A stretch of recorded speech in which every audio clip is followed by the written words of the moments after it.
Thank you very much. To start with a little bit of background on my work, which is a work in progress, it's about Cécile Chaminade, a French composer-pianist who was prominent in the late 19th and early 20th century. She published around 400 works, but the works I am interested in are those she recorded. From 1901 to 1930, she recorded about 20 of her works on gramophone and typewriter discs, alongside duo art piano rolls respectively. Since she fell into obscurity following her death, it is easy to underestimate her popularity when she was alive. In America, there are about 200 Chaminade clubs. She had great commercial success, and her music was recorded not only by her, but by several other pianists, a total of 88 recordings through various disc companies alone, not including the various piano rolls of her works by international pianists. Given her popularity and the wealth of sources, my project aims to explore Chaminade's performance style through her recordings and a story of her transnational appeal that lies behind them. To ascertain Chaminade's performance style, my project examines her recordings using aural, analytical, and computational techniques through sonic visualizer. Elements extrapolated from my analysis include tempo rubato, annotated arpeggiation, articulation, pedaling, dynamics, to name a few. In this paper, however, I will focus on asynchrony, whereby one hand is played after another, or vice versa. I will look at a snapshot of examples where Chaminade incorporates this practice and explore their musical effects. I will also briefly compare these with roll recordings by Yolanda Mero and Charles G. Spross. The recordings I have used for this research are transfers by Dennis Hall from the Pianola Institute, alongside my own recordings of a selection of duo art and Velte Mignon rolls played in the Musical Museum in London, with many thanks to Joyce Tang for allowing me to do so. Moreover, investigating asynchrony allows for a unique opportunity to further understand Chaminade's interpretation of her works, especially given how she recorded her works within 30 years of their initial publication in the late 1890s. As wonderfully explored by Neil Paris da Costa in his chapter on dislocation in Off the Record, Performing Practices in Romantic Piano Playing, it is fascinating to briefly observe how and where in the music merited asynchronous playing. Score indications and written guidance relating to this practice dates from French Baroque works and treatises, further extending to pedagogical texts towards the late 19th century. Examples of these in the next two slides come from Neil's book. An important indication included Couperin's Suspension from Pièce de Clavecin, Premier Livre, later in L'Art de toucher le clavecin. Couperin wrote that it was used sparingly and, quote, only used in tender and slow pieces. The silent that precedes the note on which it is marked must be regulated by the taste of the person who executes. Much later treatises of the Romantic era, such as Thalberg's L'Art du chant appliqué au piano, published in 1853, and Malouin Bray's The Groundwork of the Leschetizky Method in 1901. Using this example here of Chopin's Nocturne in D flat major, opus 27, number 2, Bray indicated the placement of melodic notes slightly after the accompaniment in the beginnings of phrases and bars. More specifically, Thalberg in his preface emphasized the importance of delaying a melody note as, quote, an expressive tool, especially for slow melodies written in long notes. In 1882, when Chaminade was well into her composing and performing career, Couperin's suspension mark was replicated in David and Lucie's Histoire de la notation musicale depuis ses origines. More importantly, they emphasized that this should be preserved in modern music. But how does this relate to Chaminade's pianism? Such notation is not present in her scores. She never wrote about this technique, and connections of her pianism directly to the French clavecinists would be speculative. However, the following recordings will demonstrate where Chaminade utilized asynchrony in her own way and allow us to contextualize her playing within the broad Romantic piano tradition and specifically the French school. Since dislocation comes in many forms and permutations within early recordings, including single notes, struck chords, and arpeggiated chords between hands, I'm going to explore asynchrony in two areas, melodic and harmonic shaping, and I will focus on two of Chaminade's works, Elevation and the ever-famous Pas des Écharpes.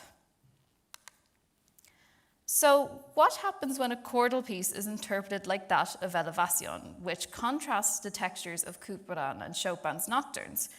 From Kenneth Hamilton's After the Golden Age, and more specifically Anatole Lykin's study of Scriabin's piano rolls, desynchronization of parts was used as a voicing aid in works of thematic polyphony. Being a true melodist, Chaminade utilizes dislocation not only to bring out this gorgeous melody, but to shape it in a few moments of suspension and resolution. In this work, I have identified 37 bars of dislocation out of 69 bars, which is over half the work.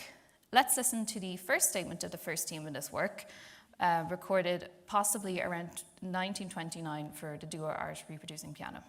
And I have marked some dislocation there with orange broken lines.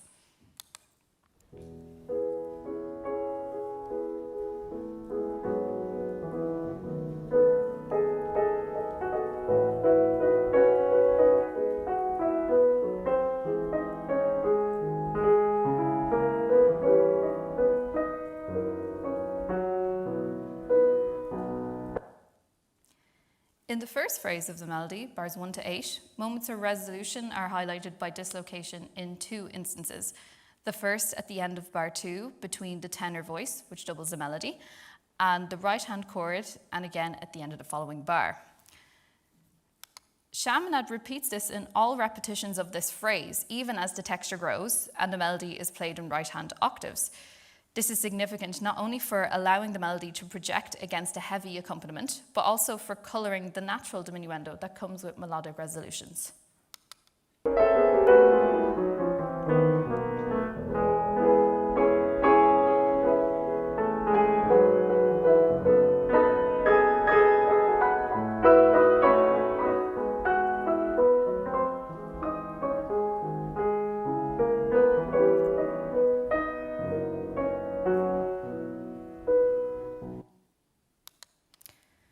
From the end of the work's continuation phrase into the variation of the theme, we hear asynchrony as an intensifier of melodic suspension.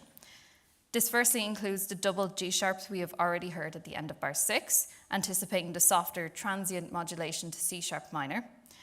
The continuous and sequential suspensions of the theme's variations are leaned on, but those at the end of each 4-bar phrase in bars 12 and 16 are given slightly more time, intensifying the chromaticism within the melody.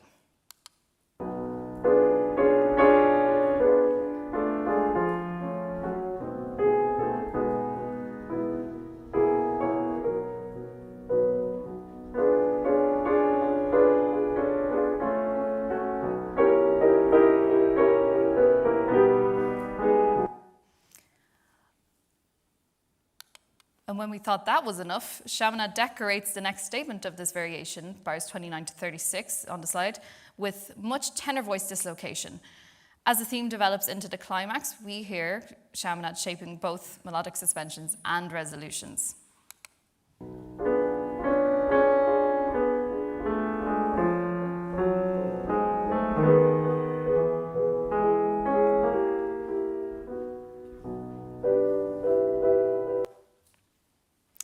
For me, the growth in texture in comparison to the opening section merits asynchrony again both for practical and sonorous purposes.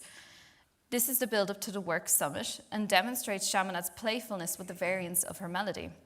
One can relate it back to Teilberg's point of delaying melodic notes for expressive purposes, even if the notes are not entirely that long.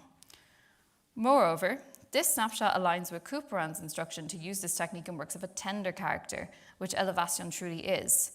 Developing from Bray and Teilberg's text, Chaminade does not, as we heard, limit her asynchrony to the beginnings of phrases. Dislocation for shaping melodies surrounded by chordal accompaniments are also found in both her disc and roll recordings of Les Sylvains, as well as her gramophone recording of La Liciniera. Given the dense texture of these beautiful works, and also how Chaminade's melodic writing was always praised, I cannot help but wonder, was this her way of vocalizing the piano? Her extensive song output underpins this lyricism. Next, I'll turn to one of Chaminade's most famous pieces, Pas des Écharpes, a movement from her ballet Calido. This displays her use of dislocation to increase the effect of dissonant chords.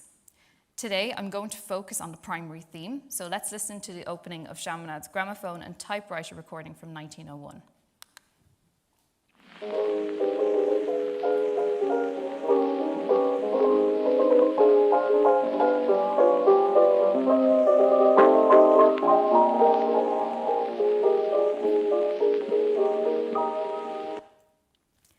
Like Elevation, asynchrony occurs in over half the work, 56 bars out of 96, and mainly on the first beat of the bar, with a few exceptions.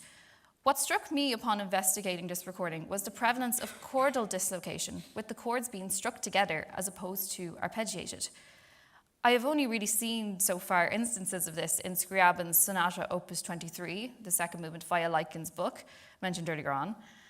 Unlike the greater attention drawn to pieces with a homophonic texture, the effects of chord-to-chord dislocation has not been explored as much, but please correct me if I am wrong. Of course, one could argue that this again is for voicing purposes, or even to elucidate a strumming sound. However, I'm going to focus on dissonant chords that are struck together. And as you've heard, we heard this immediately in the opening phrase of the melody, where Chaminade separates the first diminished seventh chords in bar 2 and the half diminished seventh chord in the upbeat into bar 3, all marked in orange.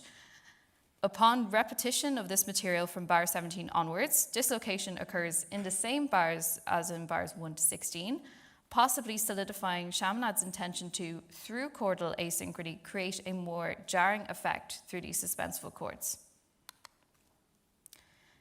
A variant of this section ensues twice in the work, the major difference being a 6-bar codetta replacing the material following the third sequence of the theme. Apart from bar 50, which is essentially the third statement of the material in the second bar, the asynchronous patterns found first in the first phrase of the work are consistently separated through their repetitions. Within the new material, however, Chaminade jumps down to a rumbling B-flat octave from bar 59, a beat early, replacing the third half-diminished seventh chord in bar 58, creating a really colourful pedal tone. Chaminade repeats this bass note anticipation in bar 90. To bringing a further example, Chaminade utilises the same kind of dislocation for dissonant chords in Pierrette, particularly in bars 119 and 120, which marks a sudden harmonic shift to C-flat through chromaticism from the dominant seventh, as opposed to a perfect cadence heard at the beginning of the coda. Overall, it is evident that Chaminade utilised asynchrony within her performances to highlight both melodic and harmonic tensions, in line with and beyond the approaches outlined in the treatises discussed earlier. She also incorporated this technique to mark key structural moments at the beginning of phrases and on strong beats.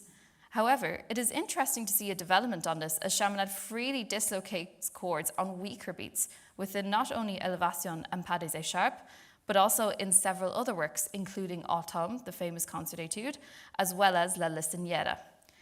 Furthermore, Chaminade integrates fewer moments of dislocation in lighter textured and quicker pieces, such as Air de Ballet and Pierrette, pictured here.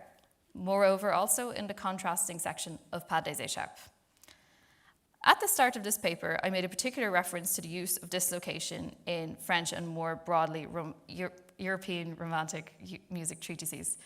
Therefore, Chaminade is part of a bigger stylistic picture that goes beyond French pianism, and we hear this by listening to contemporaneous recordings of Chaminade's works on piano rolls. At this point of the paper, we will listen to 2 excerpts of the works discussed and briefly compare their approaches to asynchrony. The first is by Yolanda Mero, a Hungarian-American pianist born in 1887, who recorded Elevation for the Weltmignon Piano Roll Company, recorded and published around 1912, quite a bit before Chaminade's role.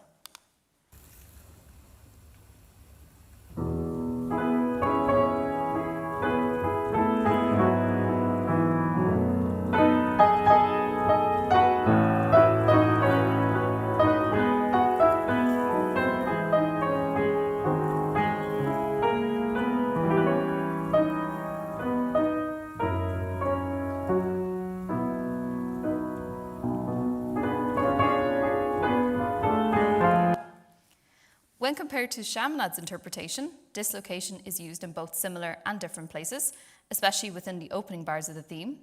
In bar 2, the suspension of the melody is emphasized as opposed to Chaminade's separation of the resolution. There is also an additional broken bass octave on the first beat of bar 9. Interestingly, we hear the same modification that Chaminade makes to the chord in bar 23, where the melody is repeated over the bar as opposed to tied in a notated score. Overall, Mero adds further elements of asynchrony to the numerous examples found in Chaminade's roll recording. And finally, let us listen to an excerpt of a duo art roll recording of Pas des Écharpes, which dates from around 1916. And this was recorded by Charles Gilbert Spross, an American pianist born in 1874.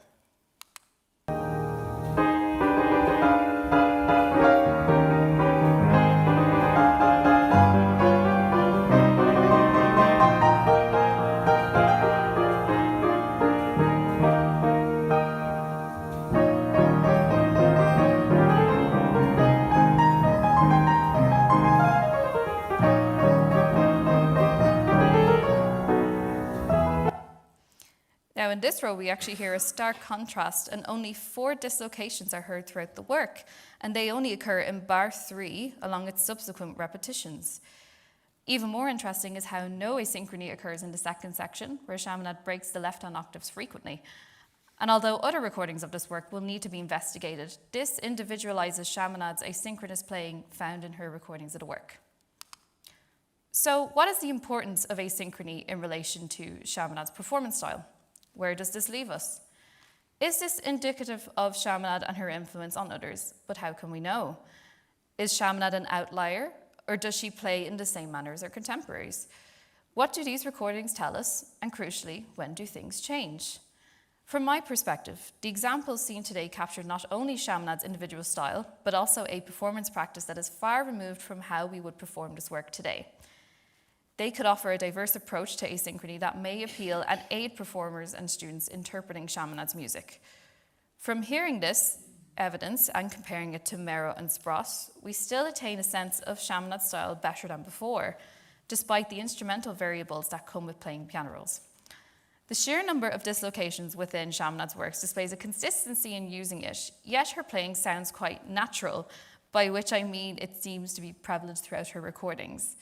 Just a reminder that we have only looked at 2 works and 2 parameters, but from my research I can confirm this is really evident throughout the works I've analysed so far, and there are many more permutations of asynchrony within her recordings. All in all, this is new work that has not been done in relation to this composer alone, and with more detailed research into the performative elements of these recording mediums, a whole array of personal styles can be revealed. Finally, there has been very little scholarship in relation to Chaminade's performance style.